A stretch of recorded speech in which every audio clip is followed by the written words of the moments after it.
Hello, my name is Mark Wade, and welcome to The Avid Photographer. I'm changing my intro as of right now.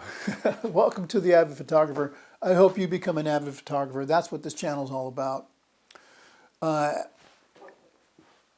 my last video, I talked about experimental photography, and that's where I want to drive anybody who's interested to try out. It's not about rules. It's about understanding the rules, but it's also about breaking the rules. So what is experimental photography? Well, I think if you looked it up, if you Googled it, and I haven't Googled it, but I will just to make sure I'm close. I'll tell you what it means to me. Experimental photography is just that, experimental. Now, it used to be in the old days, of course, experimental photography meant you used film, and it was costly, and there was a big, long learning curve, and there are some guys who mastered experimental photography. Oh, wait a minute. There is a conflict in that statement. You can't master something and still have it be experimental. So what does that mean? Well, what that means is, well, what is an experiment, right? An experiment means I have some knowledge about something, and I have a hypothesis about what happens if I do something with this knowledge. What will the outcome be? That is the hypothesis. So what is the experiment? Well, the experiment is the practice of that hypothesis, or those hypotheses, if I think that's correct. And then you look to see if truly that is what happened, right? And it used to be in the old days, right? In the film days, and I don't know this because I didn't practice it in the film days. I couldn't afford to do experimental photography during film days. A person would try something in their camera, see what happened, and then if it worked, maybe they would keep going and test it out for something else. Now, there are people who actually made manipulations with film. A guy named Misha Gordon is one of my favorites. If you ever want to find some fantastic film work, exquisitely done, Misha Gordon is one of them. Now, he does do some partial nudes and that kind of thing, but it's not like weird, right? It's all, it's all artistic and stuff. So if you're offended by that, I would say don't go see it. But he does some fantastic work, and I would just suggest you come to understand the possibilities of what you could do digitally from somebody like him who does some extraordinary work on film. So what am I trying to say? Well, take your camera. We're going to talk about long exposures. We're going to talk about multiple exposures. Those are two things that cameras can do that alter reality.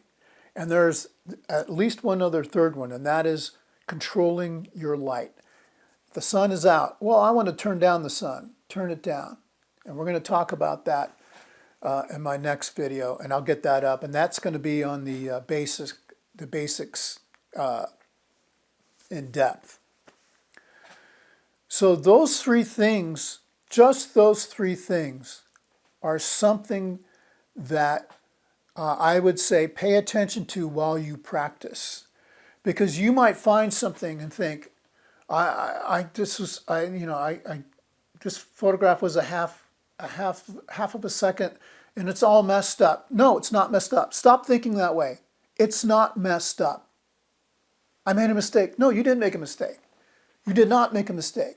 You're learning something. What do you see? Is it blurry? Is it kind of doing something weird? That's not a mistake. Think about it. Think about what you can do with that. Okay?